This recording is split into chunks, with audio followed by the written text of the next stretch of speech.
तो distance displacement हमें clear है, सबने पढ़ा है, बड़ा बेसिक चीज़ है। ठीक है। तो और एक रेफरेंस पॉइंट, हम रेफरेंस पॉइंट की बात करते हैं। जब हम कोई भी मोशन डिस्क्राइब करते हैं तब हम वो रेफरेंस पॉइंट के बेसिस पे करते हैं। जैसे मैंने कहा था कि ए से बी गया, ये 10 किलोमीटर्स है, तो हम यहाँ पे रेफरेंस पॉइंट क्या ले रहे हैं, ए को। ठीक है, कि ए से पोजीशन शुरू हुई है, हम ए के रेफरेंस में बात कर रहे हैं कि वो ए से दूर गया और बी तक गया। ठीक है। तो कोई भी मोशन रेफरेंस पॉइंट के बेसिस पे ही डिस्क्राइब होगा, क्योंकि अलग अलग रेफरेंस पॉइंट के लिए उसकी लोकेशन अलग अलग है।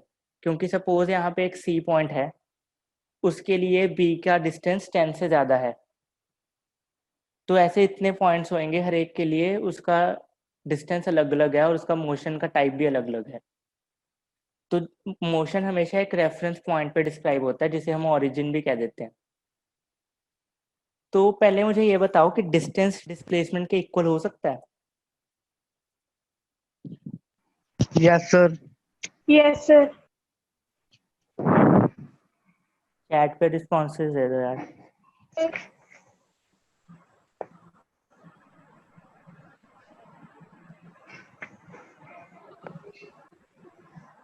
हाँ ठीक है।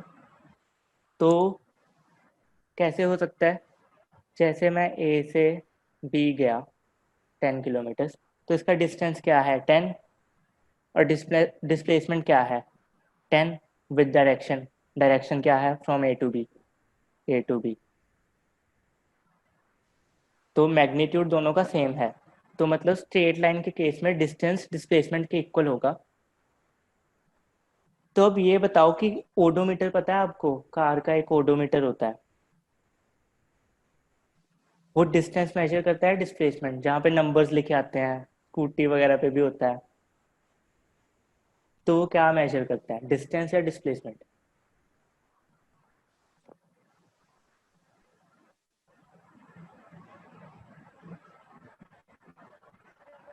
तो ऑब्वियसली वो डिस्टेंस मेजर करेगा, क्योंकि उसे नहीं पता कि सपोज आप ए से जा रहे हो, ए के बाद आप बी के घर गए, बी के बाद आप सी के घर गए, ठीक है, सी के बाद डी पे घर गए, डी के बाद दोबारा अपने घर आ गए।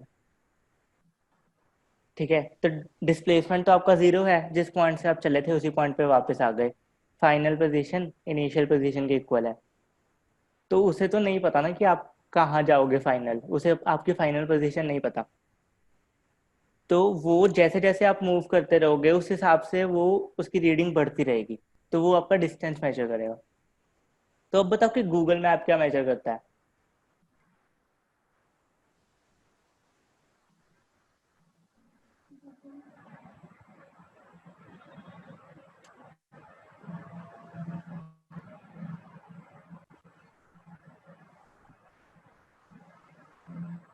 कुछ लोग कह रहे हैं डिस्प्लेसमेंट, कोई और आंसर्स?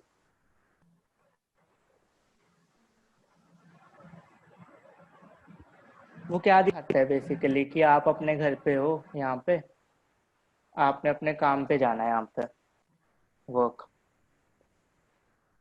तो आपको वो डिस्टेंसेस दिखा देता है दो तीन, कि एक तो आपके पास ये रास्ता है, ये आपको पड़ेगा 32 किलोमीटर्स, एक ये रास्ता है कुछ ऐसा वैसा, ये आपको पड़े 30 किलोमीटर्स।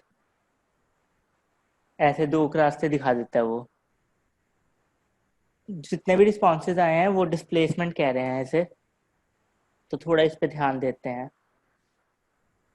तो मतलब आपको डिस्प्लेसमेंट आपने कहा होगा इसलिए क्योंकि आपको लगा होगा कि वो हमें कम से कम रास्ता दिखाता है ना? तो कम से कम रास्ता मतलब डिस्प्लेसमेंट, तो डिस्प्लेसमेंट ही दिखा रहा होगा। लेकिन यहाँ पे देखते हैं अब कि ठीक है, इसने 32 भी दिखाया, 30 भी दिखाया, तो 32 क्या है? पहले तो 32 का आंसर दो मुझे चैट बॉक्स में, 32 क्या है?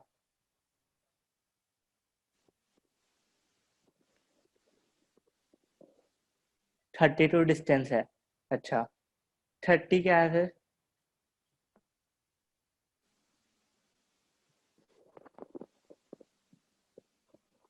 30 को डिस्प्लेसमेंट कह रहे हैं, अच्छा ठीक है। एक्चुअल में दोनों ही डिस्टेंस हैं। या पहले 1 मिनट ये बताना कि स्क्रीन क्लियर है, मतलब क्लियर दिख रहा है?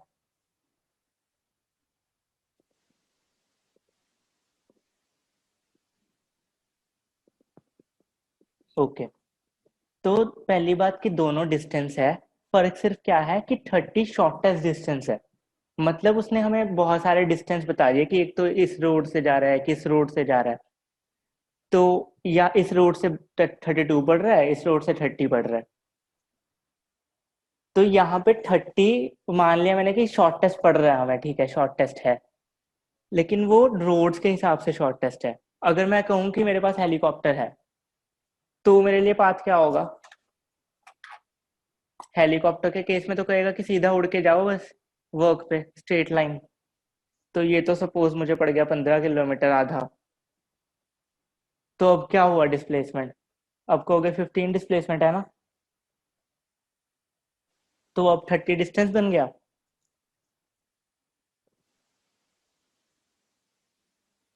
देखो सीधी सी बात, हमें फर्क नहीं पड़ता कि हमें छोटा रास्ता क्या पड़ रहा है रोड से।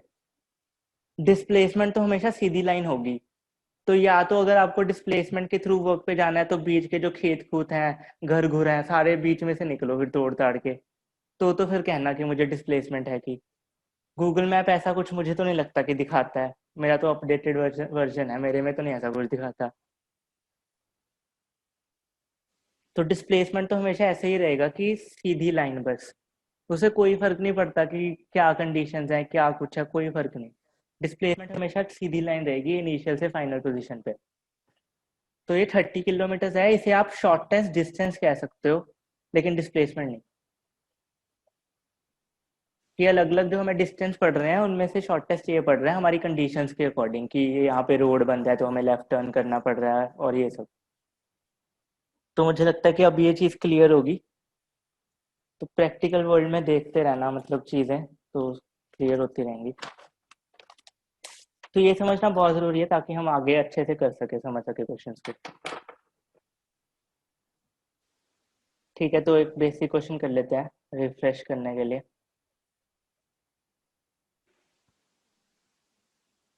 मैं ए से शुरू किया मैंने, बी गया, सी गया, डी गया, ए गया।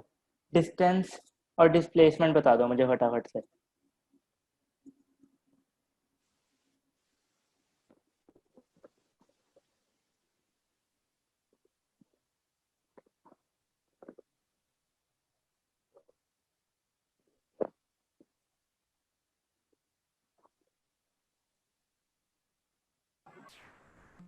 Distance 40, displacement 0। क्योंकि डिस्प्लेसमेंट की 0, इनिशियल और फाइनल पोजीशन सेम है, तो उन्हें सब्ट्रैक्ट भी करेंगे तो 0 ही आएगा। ठीक है, डिस्टेंस क्यों 40? सारे पाथ का एडिशन, ठीक है, सिंपल है। तो ठीक है, अब मैं कहता हूँ कि मैं ए से बी गया, बी से गया मैं सी। ये 10 है, ये 10 है। चलो ये 8 है, ये 6 है। मुझे इसकी डिस्प्लेसमेंट बता दो।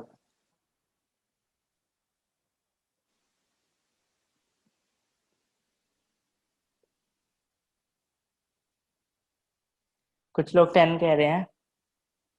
ठीक है, चलो मैं एक चीज कहता हूँ। यहाँ पे मैंने मेंशन किया कि ये 90 डिग्री है।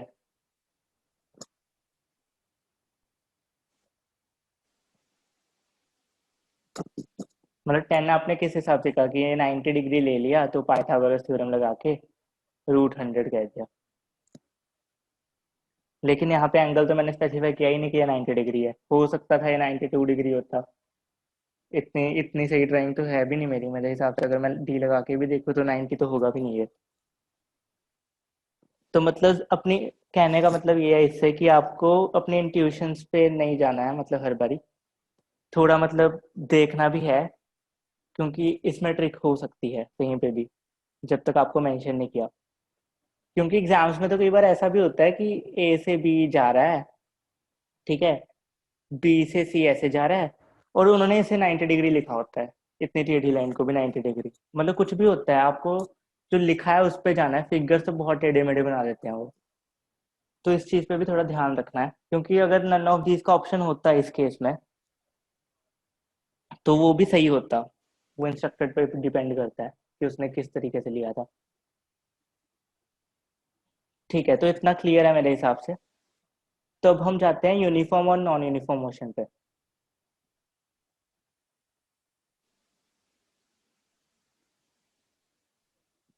यूनिफॉर्म क्या है? जिसमें कांस्टेंट स्पीड होती थी, कांस्टेंट।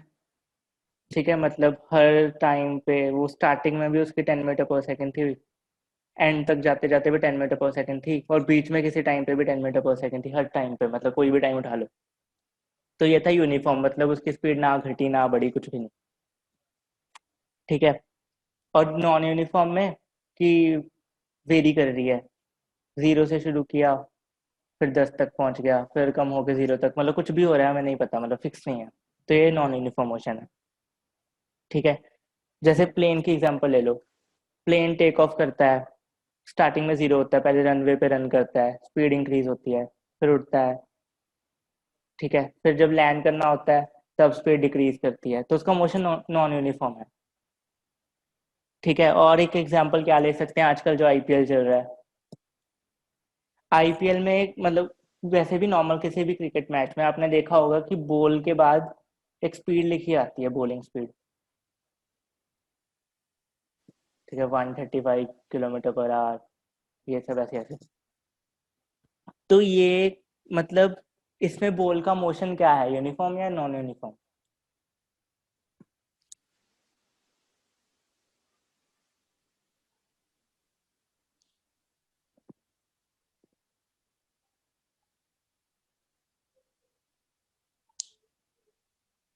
हाँ, इसमें मोशन नॉन यूनिफॉर्म है, क्योंकि जब बॉल बॉलर के हैंड से निकल रही होती है तब उसकी स्पीड कम होती है, धीरे धीरे बढ़ती है।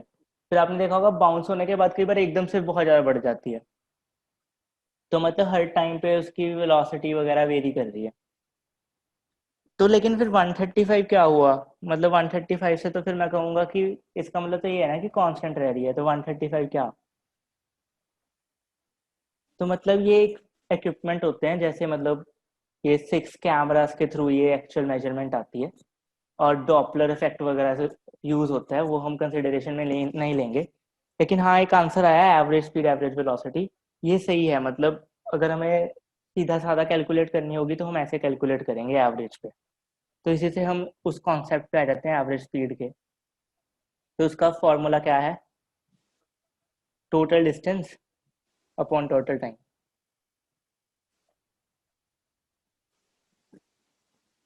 ठीक है, मतलब बॉलिंग के केस में क्या लेंगे, हम पिच की लेंथ ले लेंगे टोटल, और टाइम ले लेंगे कि बॉलर के हैंड से छूटने तक, वो पिच के एंड तक पहुंचने में बॉल को कितना टाइम लगा, तो उससे हम एवरेज स्पीड कैलकुलेट कर लेंगे। तो हम ऐसा मान लेंगे थ्रू आउट द मोशन वैसी थी, क्योंकि हमें ज़्यादा फर्क नहीं पड़ रहा है, क्योंकि हमें एक पर्टिकुलर क्वांटिटी पे पहुंचना है। ठीक है, तो हम इसका एक छोटा सा क्वेश्चन कर लेते हैं। पहले एक बंदा 50 मीटर चला 2 सेकंड में, फिर बंदा 100 मीटर चला 2 सेकंड में। इसकी एवरेज स्पीड बता दो।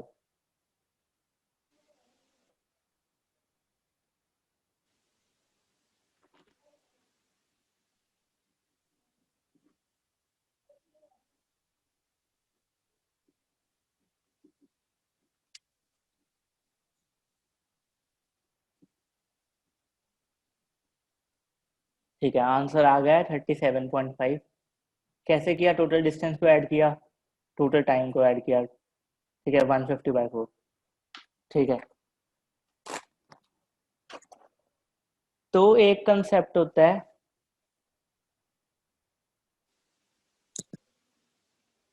इंस्टेंटेनियस स्पीड का।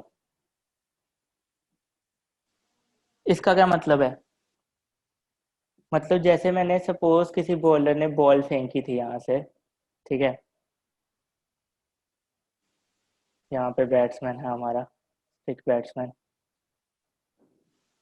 ठीक है, तो यहाँ पे इंस्टेंटेनियस स्पीड क्या होगी कि हर किसी पर्टिकुलर पॉइंट पे क्या स्पीड थी, जैसे मैंने कहा कि यहाँ पे थी जब बॉल, तो उसकी स्पीड क्या थी, वो बिल्कुल माइन्यूट इंटरवल में, मतलब टाइम टेंड्स टू जीरो, मतलब इतना कम टाइम इंटरवल कि जितना हम मतलब ऐसे इमेजिन नहीं कर सकते। बिल्कुल एग्जैक्ट स्पीड उस पर्टिकुलर टाइम पर, तो उसे हम इंस्टेंटेनियस स्पीड कहते हैं। ठीक है, तो इसका आप कॉन्सेप्ट सीखोगे जब आप डिफरेंशिएशन वगैरह सीखोगे फ्यूचर क्लासेस में, तब। तो एक और क्वेश्चन करते हैं कि मैं 100 मीटर चला पहले 10 सेकंड में, फिर मैं 1 किलोमीटर चला 100 सेकंड में, अगले 100 सेकंड में। इसकी एवरेज स्पीड बता दो फटाफट से।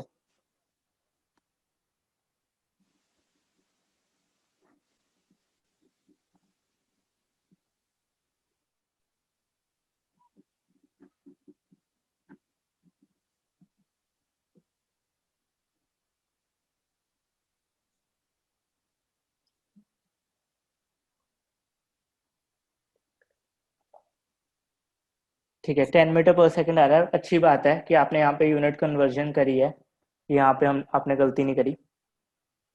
तो इसमें मोशन कैसा होगा ये बताओ मुझे। कि सपोज अगर मैं कह रहा हूँ कि जो ये टाइम इंटरवल था 10 सेकंड का, इसमें यूनिफॉर्म मोशन था अलग से, और इस इसमें भी यूनिफॉर्म मोशन था।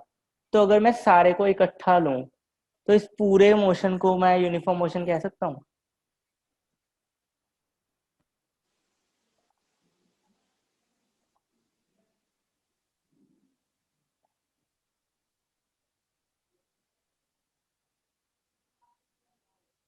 कुछ आंसर्स आए हैं नो, तो मतलब कोई रीजन दे सकता है कि नो क्यों। आप अनम्यूट कर सकते हो जिसे प्रॉब्लम आ रही है चैट में, लिखना मुश्किल है। हाँ, मैं रिपीट कर देता हूँ क्वेश्चन को। कि अगर मैं कह रहा हूँ कि जो ये पहला इंटरवल है 10 सेकंड का, इसमें जो मोशन था वो यूनिफॉर्म था, कि 0 सेकंड से लेके 10 सेकंड तक मोशन यूनिफॉर्म था। फिर अलग से मैं कह रहा हूँ कि यहाँ पे 11 सेकंड से लेके 100 सेकंड तक, अगले 100 सेकंड तक मतलब 110 सेकंड तक मेरा मोशन यूनिफॉर्म था। तो अगर मैंने इस पूरे पे कमेंट करना है कि 0 से लेके 110 सेकंड तक total through out the motion मेरा मोशन यूनिफॉर्म था कि नहीं।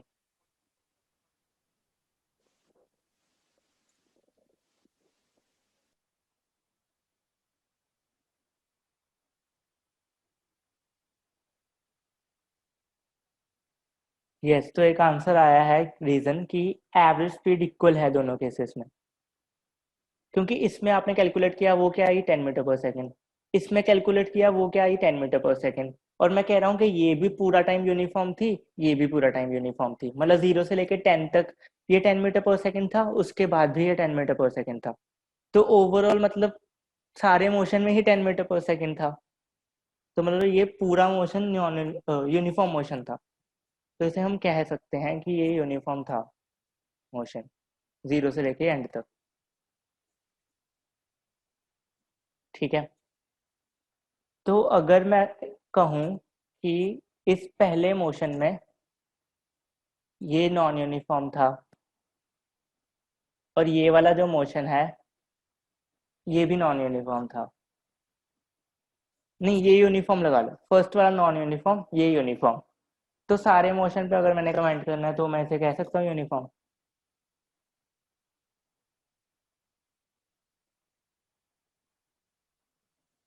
हाँ ठीक है, सिंपल सी बात है, नहीं कह सकता, क्योंकि थोड़ी सी भी वेरिएबिलिटी आ गई अगर हमारे मोशन में, थोड़ा सा भी चेंजेस आ गए हैं किसी टाइम पे, तो वो सारा मोशन नॉन यूनिफॉर्म हो जाएगा। ठीक है, तो हम वेलोसिटी पे आते हैं। वेलोसिटी क्या है? Speed with direction.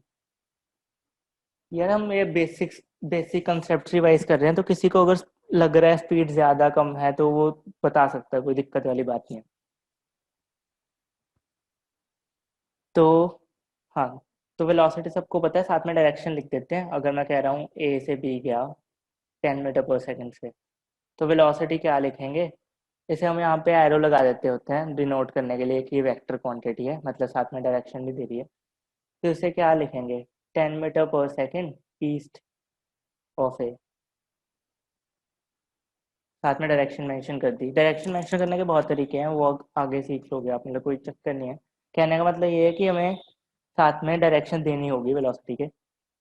तो एक जो एवरेज वेलोसिटी का कंसेप्ट है, एनसीईआरटी में देखा होगा तो उसमें लिखा है average velocity u plus V upon two. U मतलब initial velocity, V final velocity upon two. तो इस टॉपिक इसमें कोई ऐसे गड़बड़ नहीं है, लेकिन इसकी एक कंडीशन है कि एक्सेलरेशन जो है हमारी वो कांस्टेंट होनी चाहिए थ्रू आउट द मोशन। कि अगर ए 10 मीटर पर सेकंड स्क्वायर है, हमारी एक्सेलरेशन ये है, तो शुरू से लेके एंड तक ये यही रहनी चाहिए, इसकी वैल्यू नहीं चेंज होनी चाहिए। उसी केस में ये वाला फॉर्मूला वैलिड है, वरना ये रिजल्ट गलत देगा हर केस में अगर एक्सेलरेशन वेरी कर ली। तो इस फॉर्मूले को केयरफुली यूज करना है, ये चीज को ध्यान में रखना है। तो इसकी मैं एग्जांपल दे देता हूँ। जैसे कार है, कार की थी, कार इनिशियली 0 पे थी, 0 मीटर पर सेकेंड। फाइनल हो गई उसकी 10 मीटर पर सेकेंड। तो इसकी मैंने कहा कि एवरेज निकालो। एवरेज क्या निकालोगे आप?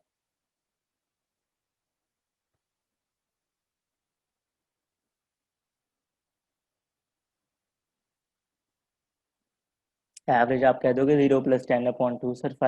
ये तो 5 मीटर पर सेकेंड है इसकी एवरेज वेलोसिटी। लेकिन ये वाली चीज़ गलत हो जाएगी यहाँ पे। मतलब सिनेरियो देखो, अगर मैंने नहीं मेंशन किया है पहले तो कि एक्सेलरेशन कांस्टेंट है। वैसे तो अगर नहीं मेंशन किया होगा हम एज्यूम कर लेंगे, लेकिन फॉर एग्जांपल कि ये मैंने कार की एग्जांपल ली थी, तो जब हम कार को शुरू करते हैं तो हम थोड़ा उसे एक्सेलरेट कराते हैं एक्सेलरेटर पे पैर रख के। ठीक है, हर टाइम पे आप उतना ही पैर रखते हो पूरा टाइम? बीच में हम उसे रिमूव कर देते हैं, बीच में थोड़े ब्रेक लगा लिए, फिर से एक्सेलरेटर दबा दिया। मतलब एक्सेलरेशन हम यूनिफॉर्म तो रख नहीं रहे कि एक्सेलरेटर पे एक तरीके से पैर रख लिया, बस फिर आराम से बैठ गए कि हमने तो यूनिफॉर्म एक्सेलरेशन से चलानी है गाड़ी, कि आता रहे आगे जो भी आता है, बस हमारी गाड़ी तो ऐसे ही चलेगी। तो मतलब कार के एग्जांपल में, जनरल एग्जांपल में एक्सेलरेशन हर हर पॉइंट पे चेंज हो रही है। आपने एक्सेलरेटर दबाया, एक्सेलरेशन आपकी 5 हो गई सपोज, फिर एक्सेलरेशन छोड़ छोड़ दिया, एक्सेलरेटर छोड़ दिया, फिर एक्सेलरेशन आपकी 0 तक पहुंच गई, फिर ब्रेक दबाए, एक्सेलरेशन नेगेटिव हो गई। मतलब एक्सेलरेशन तो बिल्कुल कांस्टेंट नहीं है, इतनी वेरी कर रही है। तो यहाँ पे हम ये चीज़ यूज़ नहीं कर सकते। यहाँ पे हमें करना पड़ेगा जो सही फॉर्मूला, जो हर केस में एप्लीकेबल होगा एवरेज वेलोसिटी का, वो है डिस्प्लेसमेंट अपॉन टाइम।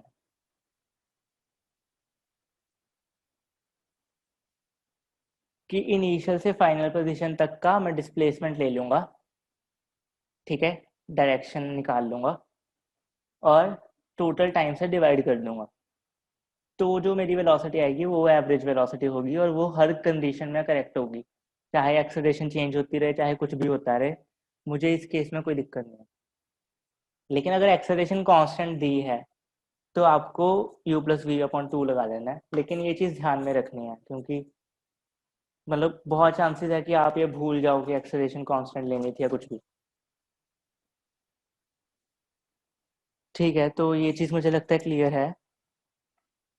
तो अब हम थोड़ा एक्सेलरेशन पे भी डिस्कशन कर ही लेते हैं, अब इतना कुछ कहा है हमने उस पर। तो उसका फॉर्मूला क्या होता है? v - u/t, final velocity minus initial velocity upon T. ठीक है, तो यूनिफॉर्म एक्सेलरेशन, कांस्टेंट एक्सेलरेशन हम किसे कहते हैं? जैसे आपने पढ़ा होगा कि ग्रेविटी है जो, उसकी वजह से एक्सेलरेशन हमारी कितनी आती है, जैसे हम जी कह देते हैं, 9.8 मीटर पर सेकेंड स्क्वायर। कभी कभी 10 ले लेते हैं हम क्वेश्चन के हिसाब से। तो ये कांस्टेंट है, मतलब आपकी बॉडी किसी भी हाइट से फॉल कर रही है, कुछ भी हो रहा है, अगर हम एयर रेजिस्टेंस को निगलेक्ट कर देते हैं, मतलब क्वेश्चंस में हम हमेशा निगलेक्ट करते हैं कि कोई एयर रेजिस्टेंस नहीं है, वैक्यूम है, बॉडी सीधी फॉल कर रही है, तो वहां पे ये इतनी ही रहेगी एक्सेलरेशन शुरू से लेके एंड तक। तो अगर एक्सेलरेशन सेम रह रही है थ्रू आउट द मोशन, तो हम उसे कह देंगे कि कांस्टेंट एक्सेलरेशन या यूनिफॉर्म एक्सेलरेशन। ज़्यादातर हम 9th-10th में हर क्वेश्चन कांस्टेंट एक्सेलरेशन पे ही डील करते हैं, हम ऐसा एज्यूम करके चलते हैं। लेकिन आगे ऐसा नहीं होगा, तो इस चीज़ को अभी से ध्यान में रखोगे तो आगे ग्रास्प करना ईजी होगा, या वैसे भी प्रैक्टिकल वर्ल्ड की प्रॉब्लम्स में। क्योंकि एट द एंड आपको मतलब किसी भी करियर में जाना है, एट द एंड तो आपको प्रैक्टिकलिटी पे फोकस रखना होगा ना। मतलब अगर आपकी नॉलेज सिर्फ थ्योरी तक सीमित होगी, मतलब बस फॉर्मूला याद किया था, ये किया था, अब पता नहीं अब इम्प्लीमेंट कैसे करें रियल लाइफ में, सब वेस्ट हो गया, मतलब फालतू, कुछ भी नहीं काम आया।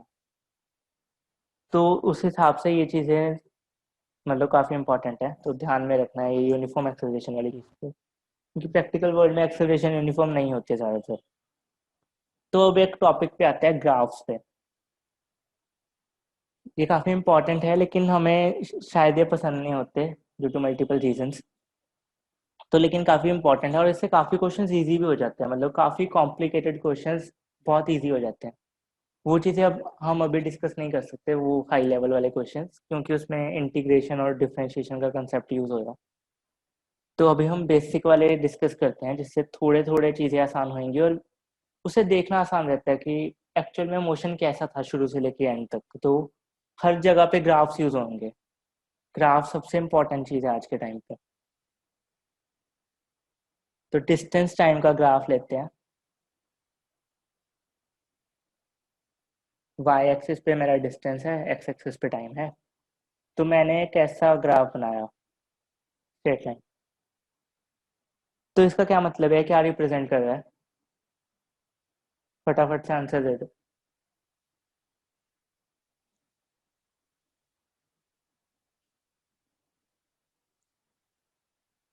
यूनिफॉर्म स्पीड रिप्रेजेंट कर रहा है, क्योंकि अगर मैं इसका स्लोप देखूं, स्लोप को हम क्या लेते हैं?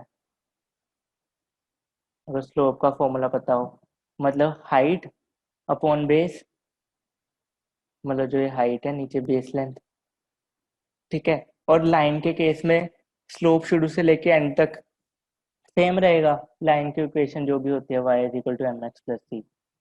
एम यहाँ पे स्लोप है, तो स्लोप तो कांस्टेंट ही रहता है लाइन में। तो स्लोप कांस्टेंट है, और स्लोप क्या दे रहा है? वाई क्या है, डी। एक्स क्या है, टी। और डी अपॉन टी क्या होता है, स्पीड। तो मतलब अगर ये कांस्टेंट है तो स्पीड भी कांस्टेंट है। तो ये ग्राफ शो कर रहा है कि शुरू से लेके एंड तक स्पीड कांस्टेंट थी, ये हमारा यूनिफॉर्म मोशन हो गया। ठीक है। तो अब थोड़े अच्छे ग्राफ पे आते हैं।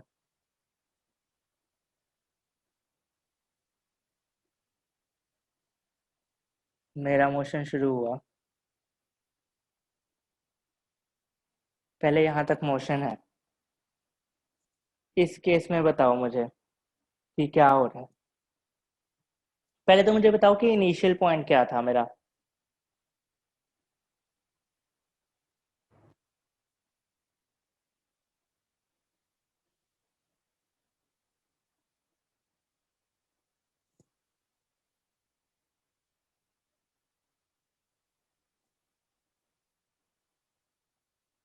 इनिशियल पॉइंट 2 मीटर था, क्योंकि यहाँ से शुरू हो रहा है। ठीक है, जीरो टाइम पे हमारा ये डी क्या है, 2 मीटर। ठीक है, तो अब मोशन पे कमेंट करो, मोशन कैसा है ये कर्व्ड लाइन है ऐसे यहाँ तक। तो यहाँ पे मोशन कैसा है?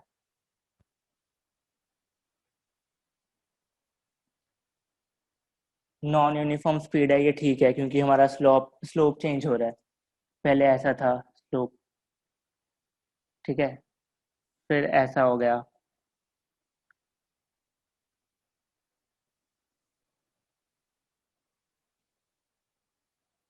और हाँ, नॉन यूनिफॉर्म में क्या हो रहा है, इंक्रीज हो रही है, डिक्रीज हो रही है? यहाँ पे इंक्रीज हो रही है थ्रू आउट द मोशन। वो कैसे देख सकते हैं हम ग्राफ से? यहाँ पे अगर स्लोप देखें, मतलब ये वाला स्लोप अगर मैं यहाँ पे बनाऊँ तो ये कुछ ऐसा था। ये वाला स्लोप अगर मैं यहाँ पे बनाऊँ तो वो कुछ ऐसा था। स्लोप कैसे बनाते हैं, मतलब टेंजेंट बस उस पॉइंट पे, जहाँ पे वो पॉइंट उस टाइम पे जा रहा है, वहां पे ऐसे सीधा ले गए उसे बस। तो स्लोप तो ठीक है। तो ये वाला स्लोप ज्यादा है या ये वाला स्लोप ज्यादा है? मतलब स्लोप को हम ज्यादा कम किस तरीके से कहते हैं? मतलब अगर शुरू करें तो ये बिल्कुल जीरो है, फिर ऐसे ऐसे बढ़ता है, ठीक है ना, ऐसे।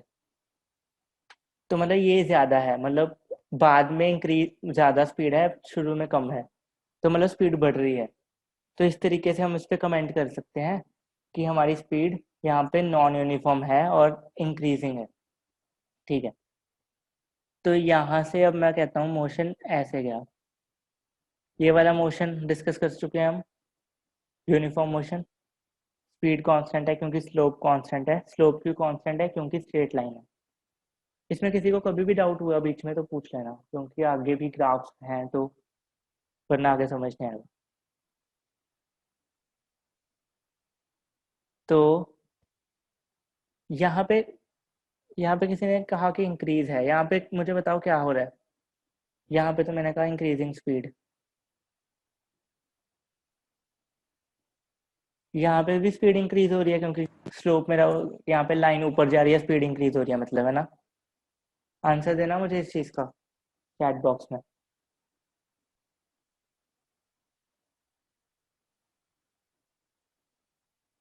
हाँ, स्पीड यहाँ पे कांस्टेंट है, तो इस चीज का ध्यान रखना है कि कई बार जल्दी जल्दी में या कुछ भी सोच लेते हैं कि हाँ ठीक है लाइन ऊपर जा रही है, मतलब बढ़ने लग गई, स्पीड बढ़ने लग गई।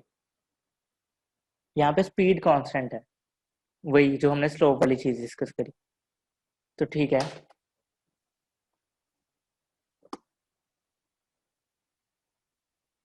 ये भी डिस्टेंस टाइम ग्राफ है।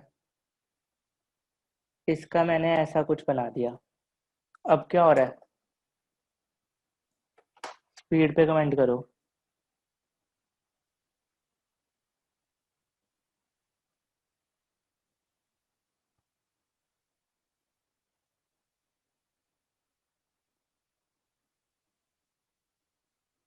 कुछ लोग कह रहे हैं स्पीड इंक्रीजिंग, काफी लोग कह रहे हैं स्पीड इंक्रीजिंग, कुछ लोग डिक्रीजिंग भी कह रहे हैं। मिक्स्ड रिस्पॉन्स है।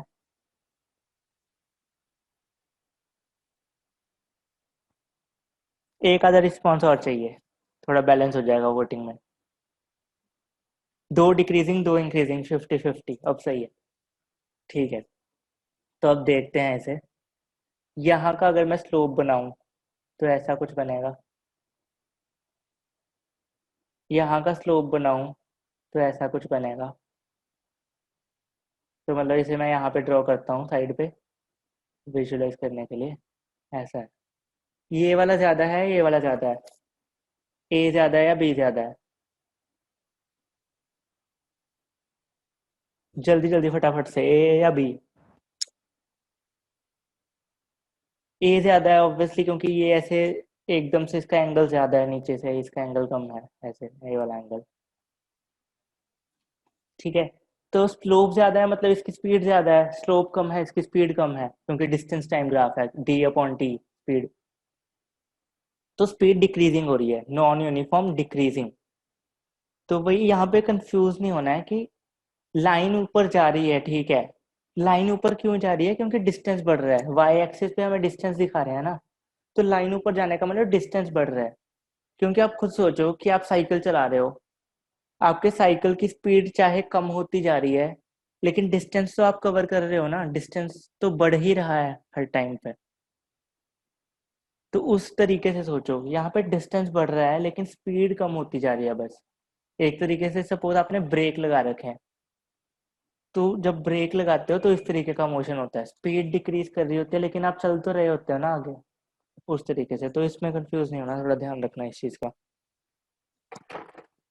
ठीक है, तो अब हम आते हैं वेलोसिटी टाइम ग्राफ पे।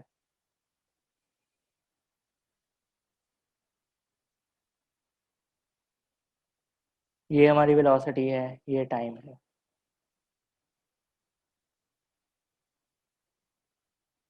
ए टू बी। मोशन बताओ जल्दी से क्या है।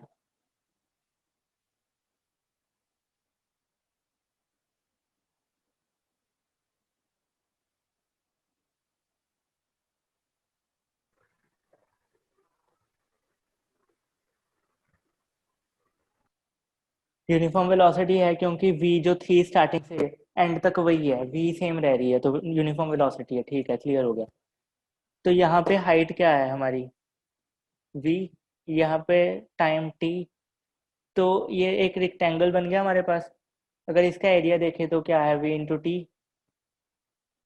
और वी इंटू टी क्या होता है हमारे पास? V इंटू टी क्या होता है?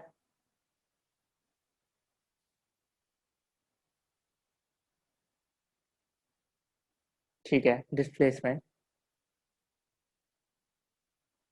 तो मतलब इसका एरिया, वी टी ग्राफ का जो एरिया है वो हमें डिस्प्लेसमेंट दे रहा है।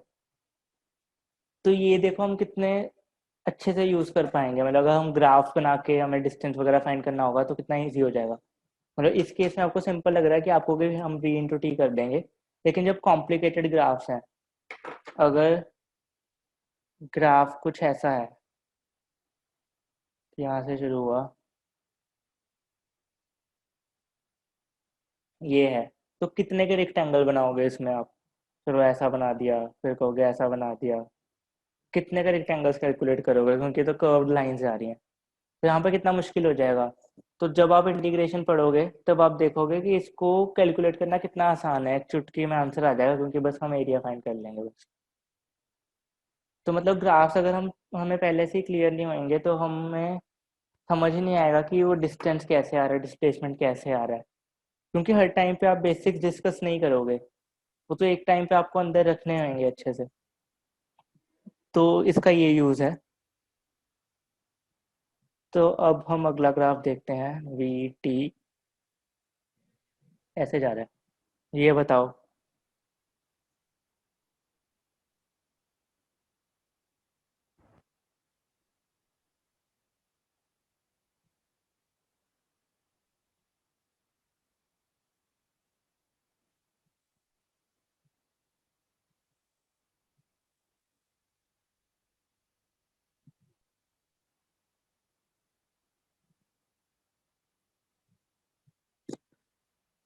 ये यूनिफॉर्म एक्सेलरेशन है, क्योंकि स्लोप क्या है हमारा, वी अपॉन टी, और वी अपॉन टी क्या होता है? एक्सेलरेशन। मतलब यहाँ पे यू लेंगे क्योंकि हम एक इंटरवल लेंगे, तो ये अगर यू है यहाँ पे वी है, तो वी माइनस यू, हाइट हमारी ये होगी ना, V minus U upon time interval, तो वो एक्सेलरेशन बन गई। ठीक है, तो यूनिफॉर्म एक्सेलरेशन क्यों है? क्योंकि ये स्लोप है और वो कांस्टेंट है। अब हमें एरिया फाइंड करना है यहाँ पे ग्राफ का, क्योंकि हमें डिस्प्लेसमेंट चाहिए, तो मुझे डिस्प्लेसमेंट बता दो। मैंने यूनिट्स लिख दिए हैं, ये मीटर पर सेकंड में है वेलोसिटी, टाइम सेकंड्स में है। जल्दी से डिस्प्लेसमेंट बता दो।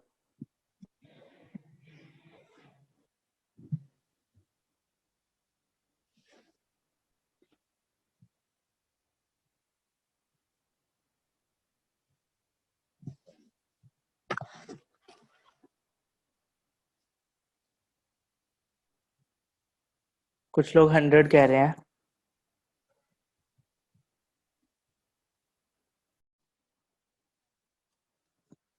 तो यार कुछ लोग यहाँ पे 100 कह रहे थे, लेकिन ये मैंने ए से बी तक पूछा है, ये ए वाला पॉइंट है, ये बी है, यहाँ पे ये दो पॉइंट्स हैं। तो ए से लेके बी तक डिस्प्लेसमेंट पूछी है मैंने।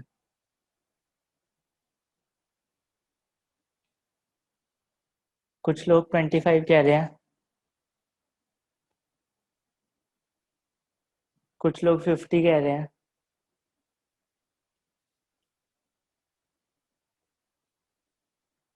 एक हिंट दे देता हूँ कि ये दोनों आंसर्स गलत हैं, तीनों आंसर्स गलत है, तीसरा भी 50 है वैसे।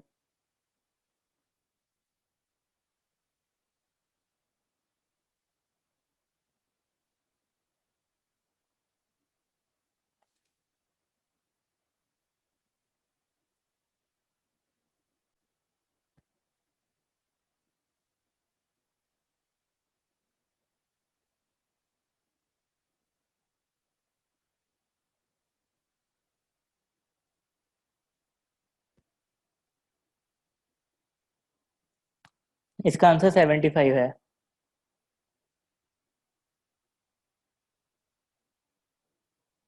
शायद तुम्हें समझ आ गया होगा। इसमें क्या होगा कि एरिया हम यहाँ का सारा देखेंगे, मतलब ए से बी की जो लाइन है उसके नीचे वाला सारा एरिया, एक्स एक्सिस तक। तो इसमें दो चीज़ें आएंगी, एक तो ये ट्रायंगल, मैं इसे दोबारा बना देता हूँ।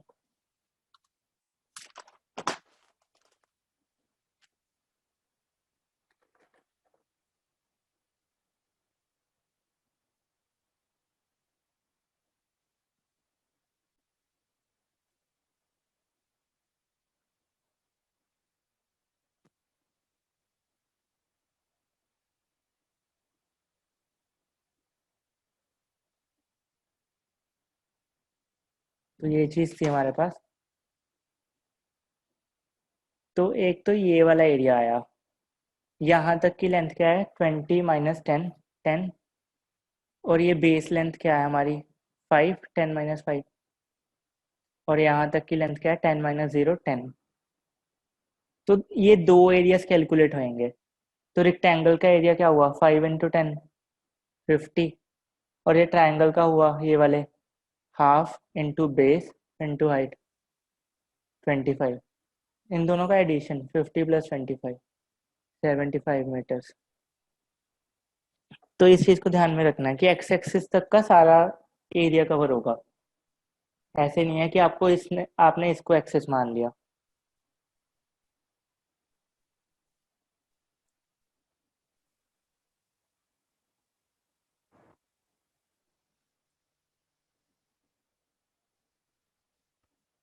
ठीक है, चलो आगे बढ़ते हैं फिर।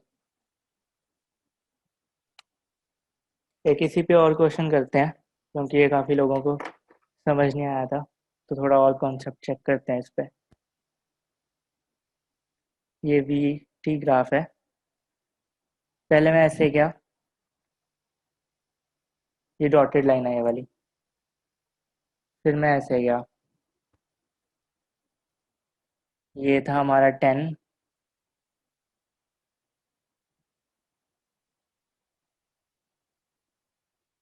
फिर ये है -10।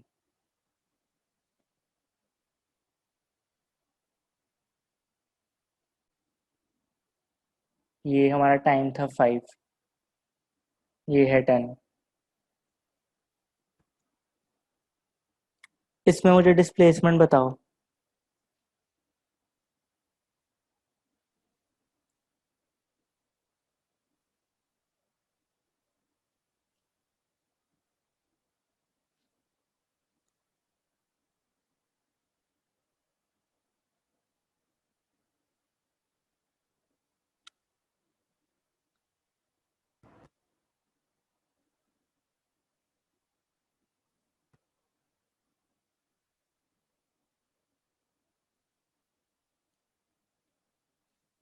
मुझे सिर्फ एक रिस्पॉन्स मिला है अभी तक।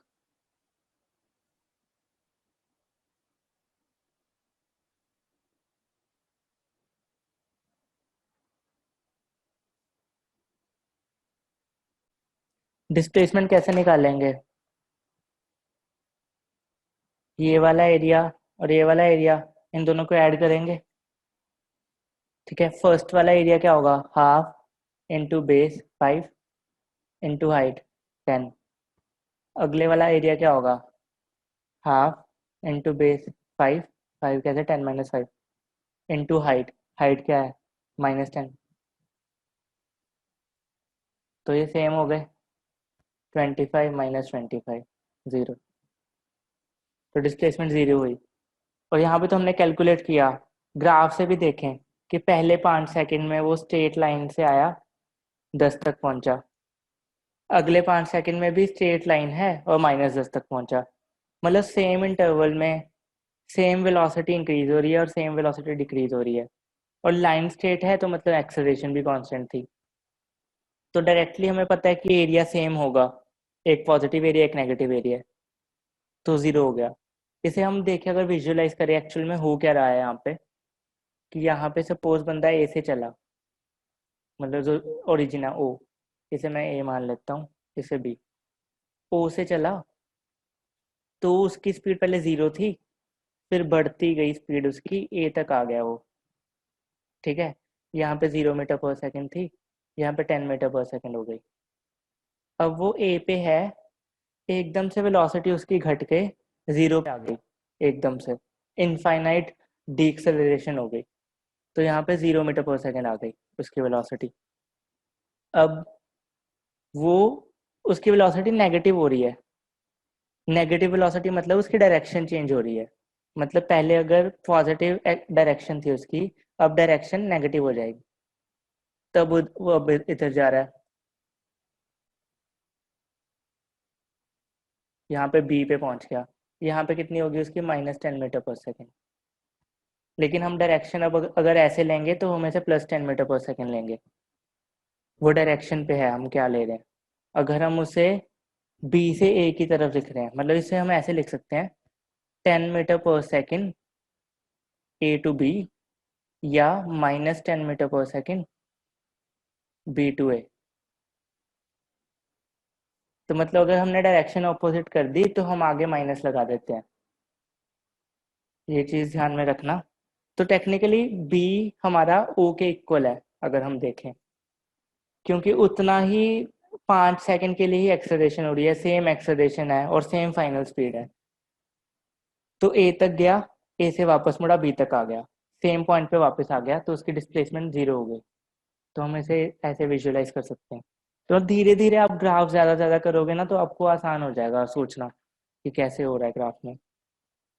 ठीक है, अब हम क्वेश्चंस पे जाने वाले हैं, थोड़ा बेसिक बस वो इक्वेशंस रिवाइज कर लें। पहली क्या थी, v is equal to U plus A T, U T plus half A T square, 2as is equal to B square minus U square. ये 3 इक्वेशंस थी, और तीनों इक्वेशंस में हम क्या एज्यूम कर रहे हैं कि एक्सेलरेशन कांस्टेंट है, कांस्टेंट एक्सेलरेशन हर केस में।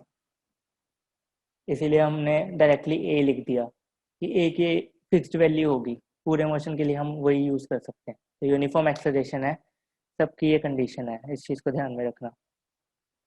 जब एक्सेलरेशन वेरी कर गई तो इनमें से कोई भी इक्वेशन काम नहीं आएगी,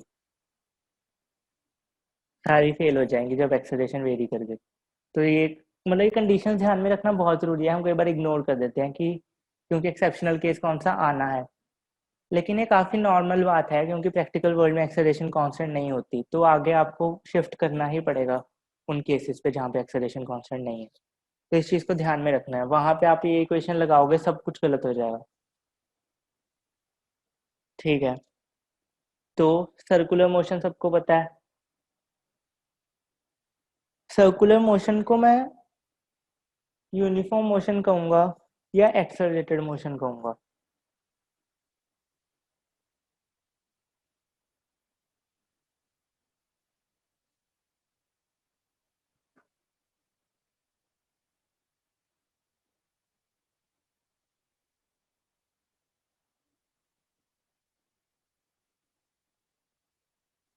ठीक है, कोई रिस्पॉन्स नहीं आया, आया एक। ठीक है, एक्सेलरेटेड वाली चीज़ भी सही है। एक्सेलरेटेड क्यों है वो, मतलब अगर मैं कह रहा हूँ कि ए से बी तक जा रहा है, उसकी हर पूरे टाइम पे स्पीड 10 मीटर पर सेकेंड है स्पीड। तो मैं तो कहूँगा कि मेरी स्पीड शुरू से लेके एंड तक सेम रह रही है, तो एक्सेलरेशन कहाँ से आई, एक्सेलरेशन तो 0 होनी चाहिए। शुरू से लेके एंड तक मेरी तो 10 मीटर पर सेकेंड रह रही है ना, एक्सेलरेशन तो मैं कहूँ कि मेरी स्पीड बढ़ रही है, कम हो रही है। ठीक है, डायरेक्शन वाला कंसेप्ट सही। तो क्योंकि हमारी एक्सेलरेशन कैसे डिफाइंड है कि जब वेलोसिटी चेंज हो रही होती है, वेलोसिटी चेंज होने का मतलब हम मैग्नीट्यूड भी देखेंगे, डायरेक्शन भी, क्योंकि वेलोसिटी दोनों चीज़ें कंटेन करती है। ठीक है, तो चाहे मैग्नीट्यूड कांस्टेंट है लेकिन डायरेक्शन चेंज हो रही है, तो मतलब एक्सेलरेशन आएगी आएगी। तो ये एक्सेलरेशन ही है जो हमारी डायरेक्शन चेंज करा रही है। तो सपोज ये रोप था, हमने रोप रोप से बांधा हुआ था, तो यहाँ पे एक्सेलरेशन इसको, जो ये रोप है ये प्रोवाइड कर रही है, ये इसकी डायरेक्शन चेंज कर रही है, क्योंकि जैसे ही ये रोप अगर टूट जाएगी तो वो टेंजेंट की ओर मूव करेगा, क्योंकि उसकी एक्सेलरेशन 0 हो गई। अब उसका मोशन यूनिफॉर्म हो जाएगा, सेम स्पीड से मूव करता रहेगा। टेक्निकली नहीं करेगा क्योंकि एयर रेजिस्टेंस वगैरह आएगी और ग्रेविटी उसे नीचे खींच लेगी, ये सब। लेकिन हम आइडल वर्ल्ड मान लें अगर, तो ठीक है। तो एक्सेलरेशन कौन प्रोवाइड कर रहा है, ये रोप, ये एक्सेलरेशन प्रोवाइड कर रही है। ठीक है, और ये उसकी स्पीड कांस्टेंट है लेकिन डायरेक्शन चेंज हो रही है, क्योंकि अगर हम देखें यहाँ पे डायरेक्शन ऐसी थी, यहाँ पे डायरेक्शन ऐसी थी, यहाँ पे ऐसे, तो इसलिए हम इसे एक्सेलरेटेड कह देते हैं। हम कई बार ऐसे भी कह देते हैं accelerated motion with uniform speed. मेरी वॉइस ऑडिबल नहीं है क्या?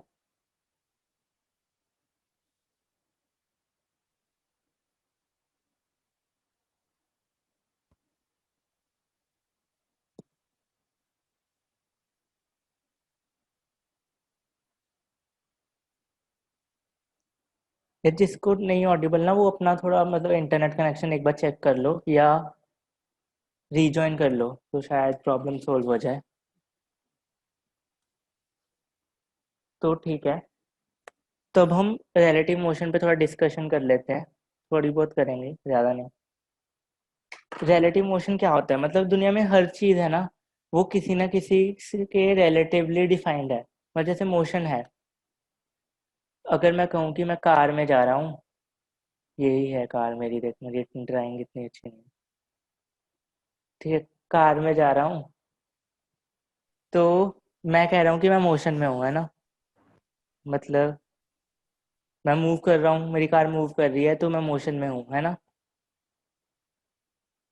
तो मुझे ये बताओ कि अगर एक बंदा है, कोई एक बंदा है, मैं कह रहा हूँ कि ये कार रेस्ट पे है, तो ये स्टेटमेंट ट्रू है या फॉल्स है। कोई एक बंदा है, कार रोड पे चल रही है, लेकिन एक बंदा है वो कह रहा है कि कार रेस्ट पे है, तो उस बंदे की स्टेटमेंट ट्रू है या फॉल्स है।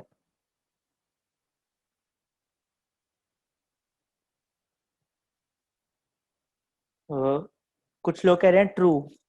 मतलब ट्रू कैसे कोई कह सकता है कि मतलब कार तो मूव कर रही है ना, मैं तो कहूँगा मोशन में है, मैं रेस्ट में कैसे कह सकता हूँ। कौन बंदा कह सकता है रेस्ट पे है।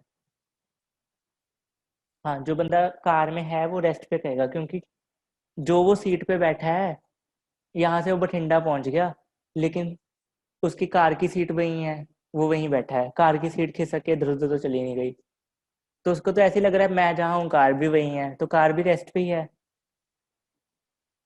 ठीक है, तो ये सारी रिलेटिविटी की बात है कि उस बंदे के रिस्पेक्ट में वो कार रेस्ट पे है, लेकिन अगर रोड के रिस्पेक्ट में देखें तो वो कार मोशन में है, क्योंकि अभी वो कार स्टेडियम के बाहर थी, अब पहुंच गई कहीं और, तो वो स्टेडियम तो फिक्स्ड वहां पे बैठा था, वो तो कहेगा ना कि कार मोशन में है, क्योंकि पहले सामने खड़ी थी कार, अभी कहीं और है, अब फिर विजिबिलिटी से बाहर है। तो सारे फ्रेम ऑफ रेफरेंस के अकॉर्डिंग है, लेकिन आप कहोगे कि हम बंदे के अकॉर्डिंग क्यों देखेंगे, हम तो रोड देखेंगे कि रोड पे है कार, उस हिसाब से मोशन डिफाइन करेंगे। तो सपोज कार खड़ी है, अब डिफरेंट सीन लगा लो, कार खड़ी है, रेस्ट पे है, ये रोड के रिस्पेक्ट में, ये रोड है, कार यहीं पे पार्क करी हुई है, और एक बंदा है, बंदा भी बाहर खड़ा है। अब बंदा कह रहा है कि मैं भी रेस्ट पे हूँ, कार भी रेस्ट पे है, रोड भी यहीं खड़ी है, कुछ भी नहीं चेंज हो रहा। अब तो कह रहा हूँ कि अब तो पक्का ये एब्सोल्यूट रेस्ट है, मतलब अब तो ये यूनिवर्सल है, अब भी मेरी स्टेटमेंट को कोई फॉल्स नहीं कह सकता। तो अब बताओ कि क्या ये सही है, अब एब्सोल्यूट रेस्ट आ गया, सब कुछ रेस्ट पे बैठा है, कार भी खड़ी है, रोड रोड भी वहीं पे है, बंदा भी वहीं खड़ा है, कुछ हिल ही नहीं रहा।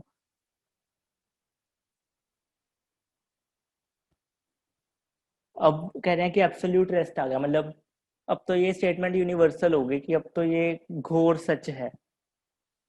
घोर सच होता है क्या होता है, चलो ठीक है, जो भी होता है। हाँ, कुछ लोगों का एग्जाम वो आंसर आया कि अर्थ इज मूविंग। तो वही कि एक एलियन है, एलियन बैठा है किसी प्लेनेट पे, CP20 प्लेनेट का नाम है ये, कोई भी, तो यहाँ पे अर्थ है, वो कह रहा है कि अर्थ तो कभी इधर है कभी इधर है, और अर्थ पे रोड है, रोड पे बंदा है, रोड पे कार है, वो कह रहा है कि मूव तो कर रहे हैं, मोशन में ही है ये, तो वो भी सही है उसके अकॉर्डिंग, ये एलियन है, उसके हाथ नहीं है क्योंकि वो एलियन है। ठीक है, तो उसके अकॉर्डिंग तो अर्थ मूव कर रही है, तो मोशन में हुआ। तो इसीलिए जब भी मोशन डिफाइन होता है वो किसी ना किसी चीज़ के रिलेटिवली डिफाइंड होता है। तो जब मैं मोशन स्पेसिफाई करता हूँ, मुझे कहना पड़ेगा कि रोड के रिस्पेक्ट में मैं मूव कर रहा हूँ, कार के रिस्पेक्ट में मैं वहीं पे हूँ। जब स्पेसिफाई नहीं किया होता, हम उसे मतलब हम एजम्पशन ले लेते हैं कि रोड के रिस्पेक्ट में ही बात हो रही होती, क्योंकि ठीक है ये हर बार स्पेसिफाई करना भी वो नहीं है, लेकिन अगर हम प्रैक्टिकल वर्ल्ड में बात करें तो हमें मेंशन करना पड़ेगा, कुछ भी एब्सोल्यूट मोशन, कुछ भी एब्सोल्यूट रेस्ट नहीं है, हर चीज रेफरेंस में डिफाइन होगी, उसे हम फ्रेम ऑफ रेफरेंस कह देते हैं। ठीक है, तो जैसे हम कहते हैं जब हम जा रहे होते हैं, सपोज हम कार पे जा रहे हैं यहाँ से पटियाला, ठीक है, तो हम कह देते हैं कि भिक्की आ गया, ठीक है, फिर सुनाम आ गया, पटियाला आ गया। ठीक है, हम उसे कह रहे हैं कि आ गया, सुनाम आ गया, लेकिन हम मूव कर रहे हैं, तो क्या ये स्टेटमेंट सही है? मतलब जब हम कहते हैं कि ये पटियाला आने वाला है, ये स्टेटमेंट सही है कि नहीं? मुझे ट्रू और फॉल्स में बता दो कि मुझे ये कहना चाहिए या नहीं।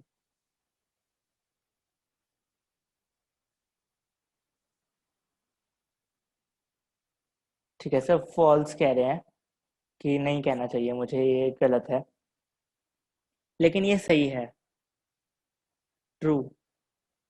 ये फ्रेम ऑफ रेफरेंस के हिसाब से है सारा कुछ। तो मेरे फ्रेम ऑफ रेफरेंस से तो मैं कह सकता हूँ ना कि with respect to me Patiala इधर आ रहा है। अगर मैं कार पे जा रहा हूँ, मैं कार के रेफरेंस से देखूं, कार के रेफरेंस से लगेगा कि पटियाला इधर आ रहा है। सपोज आप बस पे बैठे हो, जब आप देखते हो कि साथ वाली बस चल पड़ी, आपको कई बार लग रहा होता है कि आपकी बस पीछे जा रही है, तो उस हिसाब से तो सब फ्रेम ऑफ रेफरेंस के अकॉर्डिंग डिफाइंड होता है। तो इसमें आप डिटेल में जाओगे धीरे धीरे। एक थोड़ा सा फॉर्मूला बता देता हूँ मैं कि रिलेटिव वेलोसिटी का जो हम लिखते हैं, कई बार सिंपल सा क्वेश्चन आ जाता है तो आप एकदम से अप्लाई करके उसे सॉल्व कर सकते हो। तो वो होगी वी बी माइनस वी ए।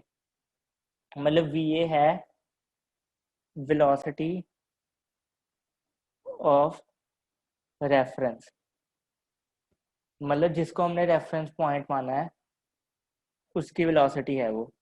और बी जिसको हम कंसीडर कर रहे हैं, क्योंकि कार के एग्जांपल में ले लो, कार के एग्जांपल में बी क्या होगी, कार।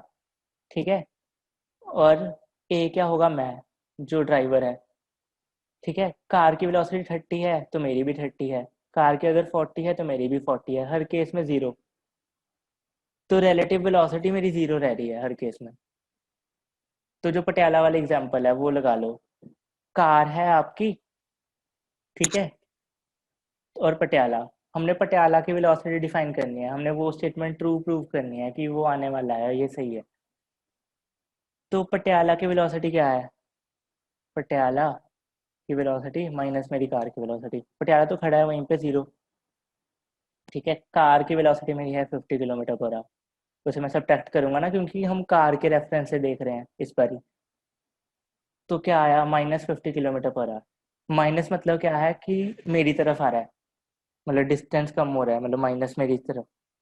तो मैं कह सकता हूँ कि -50 किलोमीटर पर आवर की स्पीड से पटियाला मेरी कार की तरफ आ रहा है। तो ये सब रिलेटिव है, तो इस तरीके से ये डिफाइन हो गया। ठीक है, तो हम फटाफट से क्वेश्चंस करते हैं और इस सेशन को एंड करते हैं। डाउट्स है कोई जल्दी जल्दी से पूछ सकता है।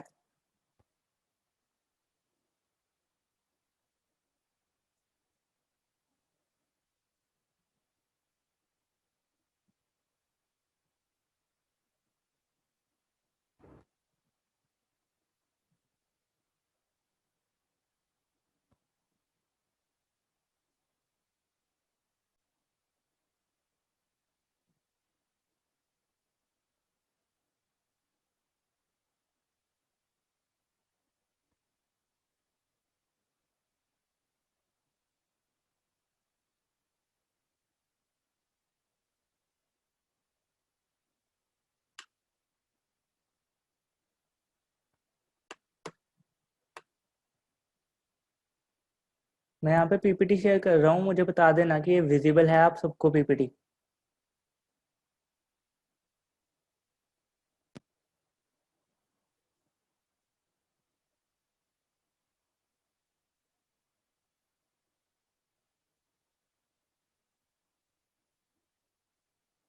ठीक है, तो अब हम इसमें देखते हैं कि मुझे ये बताओ कि ये ग्राफ क्या बता रहा है।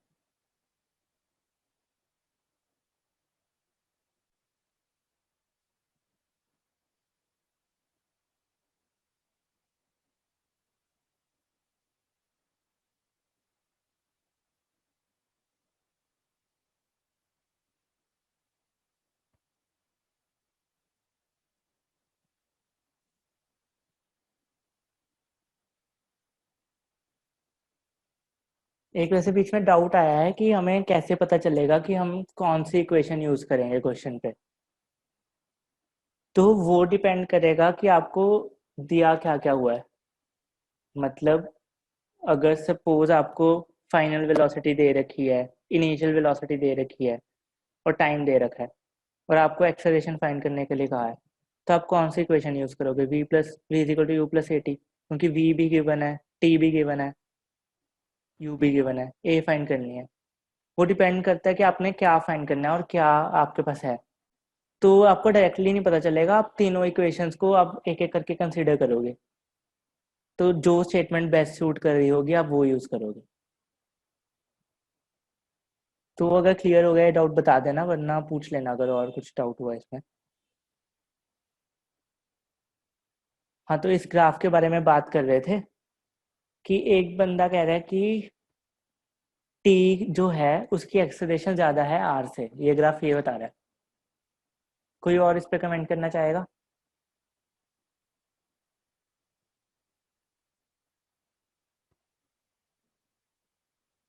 मैं हिंट दे देता हूँ। नहीं, हिंट नहीं दूंगा वैसे।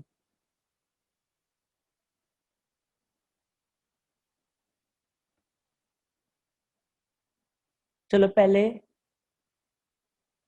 पहले इनिशियली वो करते हैं कि इनिशियली बताओ कि इनिशियल पॉइंट किसका ज्यादा था, टी का या आर का?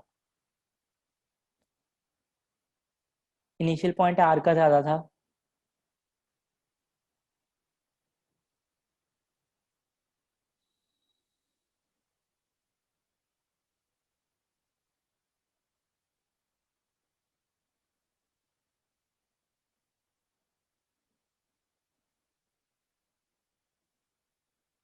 हाँ ठीक है, यहाँ पे आर का ज्यादा था इनिशियली। इनिशियली यहाँ पे आर का। ठीक है। तो उसके बाद इसका डिस्टेंस इंक्रीज हो रहा है, टी का भी इंक्रीज हो रहा है। लेकिन इसका स्लोप कम है, इसका स्लोप ज्यादा है क्योंकि ऐसे जा रहा है। स्लोप का मतलब क्या है एस एन टी ग्राफ में? स्पीड। मतलब टी की स्पीड ज्यादा है, आर की स्पीड कम है। लेकिन एक्सेलरेशन, एक्सेलरेशन कहाँ से आई? स्पीड कांस्टेंट है क्योंकि स्लोप कांस्टेंट है। अगर स्पीड कांस्टेंट है तो एक्सेलरेशन नहीं है। तो एक्सेलरेशन, ओके ओके ओके ठीक है।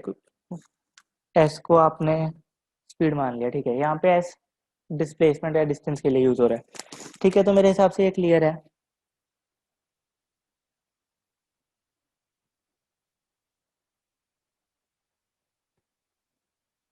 ये वाला भी करने की जरूरत नहीं है शायद हमें। चलो इस पे करते हैं। इस वाले पे कमेंट करो जल्दी से।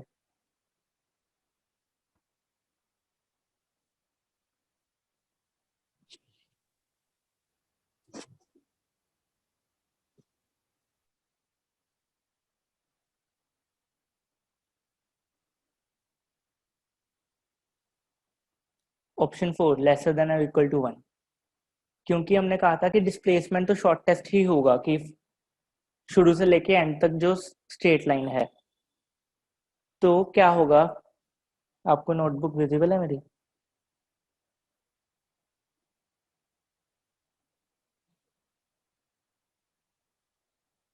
तो क्या होगा कि ए से बी है, कोई भी पाथ है, और ये पाथ है ये। तो ए से बी अगर मैं स्ट्रेट लाइन पे जा रहा हूँ, उस केस में डिस्टेंस भी सेम होगा, डिस्प्लेसमेंट भी, क्योंकि वो डायरेक्टली कनेक्ट कर रही है। और बाकी केसेस में हमेशा कम होगा क्योंकि डिस्प्लेसमेंट तो शॉर्टेस्ट रहेगा ही। ठीक है, तो ये वाला क्वेश्चन सॉल्व करो जल्दी से।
एक आंसर आया 30 मीटर पर सेकेंड। कोई और जो कह रहा हो कि ये वाला आंसर नहीं है, किसी का डिफरेंट आंसर आ रहा हो।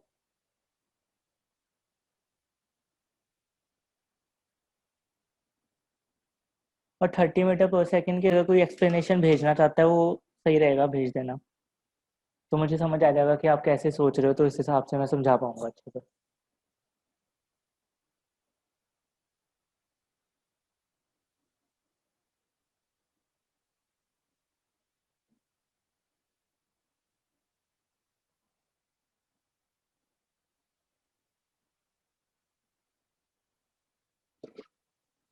हमारे पास कौन कौन से आंसर आए हैं?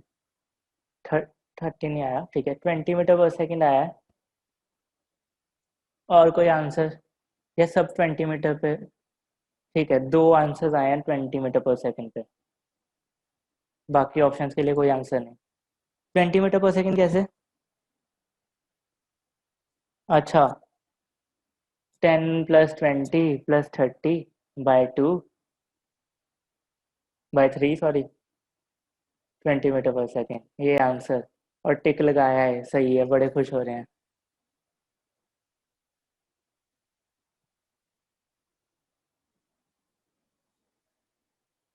यहाँ पे कोई कह रहा है कि एक्सेलरेशन कांस्टेंट है। यहाँ पे ऐसा कहीं पे भी मेंशन नहीं है कि एक्सेलरेशन कांस्टेंट है। और अगर एक्सेलरेशन कांस्टेंट होती भी, हाँ, तो शायद एप्लीकेबल होता, तो भी नहीं होता। अगर एक्सेलरेशन कांस्टेंट ले रहे हो तो आप कैसे करोगे? 10 प्लस 30 करोगे ना? 10 प्लस 30 बाई 2, 20, ठीक है, हाँ, तो उस हिसाब से आपका 20 आ जाएगा। नहीं, लेकिन यूनिट्स भी डिफरेंट हैं, लेकिन उससे इसका कोई इम्पैक्ट नहीं पड़ रहा। हम उसे ले ही नहीं सकते, एक्सेलरेशन मैंने कहीं पे भी नहीं लिखा कि कांस्टेंट है। और इस केस में आप एज्यूम भी नहीं कर सकते एक्सेलरेशन कांस्टेंट है जस्ट बिकॉज आपका आंसर आ रहा है कुछ। 1/3 डिस्टेंस। आप एक्सेलरेशन कांस्टेंट इसलिए मान रहे होगे क्योंकि शायद यहाँ पे 1/3 लिखा है, तो आपको लग रहा है कि इक्वल है। एक्सेलरेशन कांस्टेंट तब होती है अगर ये 1/3 टाइम होता, कि इक्वल टाइम इंटरवल्स हैं और इक्वल इंक्रीमेंट हो रहा है स्पीड में, तो आप इसे एक्सेलरेशन कह सकते थे कि कांस्टेंट है। लेकिन यहाँ पे डिस्टेंस की बात हो रही है। हो सकता है मैं रुक रुक के गया हूँ बिल्कुल ही, वन पहला पहला 1/3 डिस्टेंस, और एंड वाला जो 1/3 डिस्टेंस है उसमें मैंने बहुत तेज गया हूँ, बीच में रुक गया हूँ।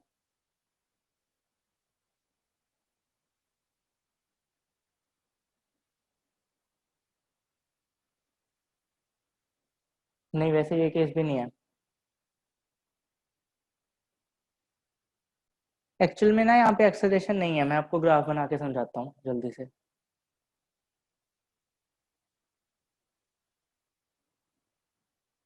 तो क्या हो रहा है यहाँ पे, जो वेलोसिटी है और यहाँ पे टाइम है। टाइम का वैसे मुझे नहीं पता है यहाँ पे, तो यहाँ पे डिस्टेंस होगा नीचे वाले में। तो पहले 1/3 डिस्टेंस में 1/3, 2/3, 3/3, पहले 1/3 में वो 10 पे जा रहा है, फिर एकदम से स्पीड इंक्रीज हुई, फिर 20 से जा रहा है, फिर एकदम से स्पीड इंक्रीज हुई, 30 से जा रहा है। तो एक्सेलरेशन सिर्फ इन पॉइंट्स पे हो रही है, पहले 1/3 पे, वो भी इनफाइनाइट एक्सेलरेशन, एकदम से स्पीड चेंज हो रही है, लेकिन वो 1/3 डिस्टेंस कांस्टेंट स्पीड से हो रहा है। तो इसमें कैसे करेंगे? सिंपल सा फॉर्मूला पहले क्या लगाएंगे? Total distance upon total time. Total distance क्या होगा? अगर मैं टोटल डिस्टेंस एक्स मान रहा हूँ, ठीक है, तीन इंटरवल्स है, मैं 3x मान लेता हूँ आसान करने के लिए, टोटल डिस्टेंस 3x, और हर इंटरवल को x x x दे दिया, 3 बार x, ठीक है। तो टोटल टाइम कैसे होगा? इंडिविजुअल टाइम को ऐड कर देंगे। टाइम कैसे निकालेंगे? Distance by speed. तो फर्स्ट का डिस्टेंस x, स्पीड कितनी थी? 10, ठीक है, दूसरे का डिस्टेंस x, स्पीड कितनी थी? 20, तीसरे का डिस्टेंस x, स्पीड कितनी थी? 30। इसको सॉल्व करो, क्या आएगा?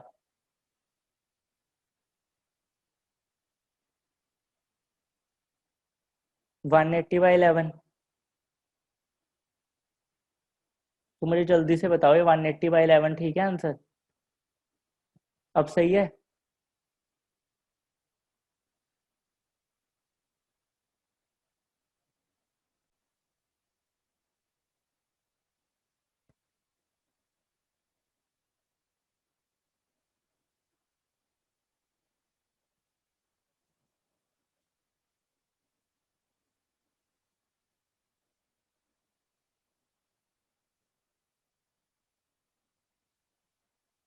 मुझे जल्दी से बता दो कि ये वाला चीज समझ आ गई कि मैंने ये कैसे किया, जल्दी से।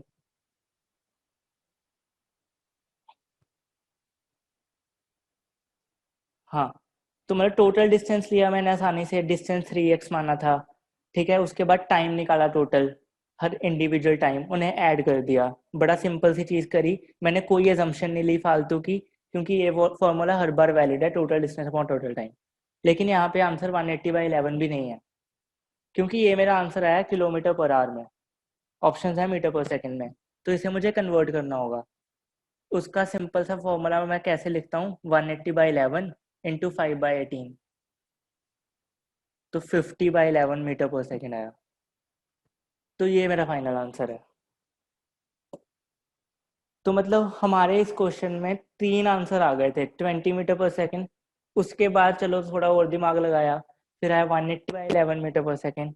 फिर उसके बाद थोड़ा और दिमाग लगाया, फिर आया 50/11 मीटर पर सेकेंड। मतलब इस क्वेश्चन में हर एक वोट मिलेंगे, हर एक क्वेश्चन मतलब अलग अलग आंसर मिलेंगे सबसे।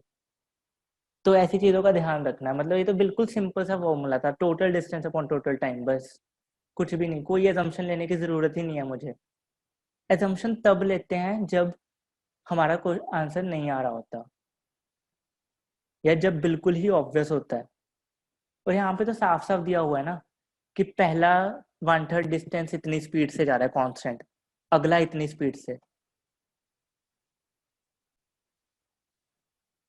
लेकिन इनफाइनाइट एक्सेलरेशन हो रही है जब 10 से 20 एकदम से हुआ, तो वहां पे आप कांस्टेंट एक्सेलरेशन ले ही नहीं सकते कुछ भी ऐसा।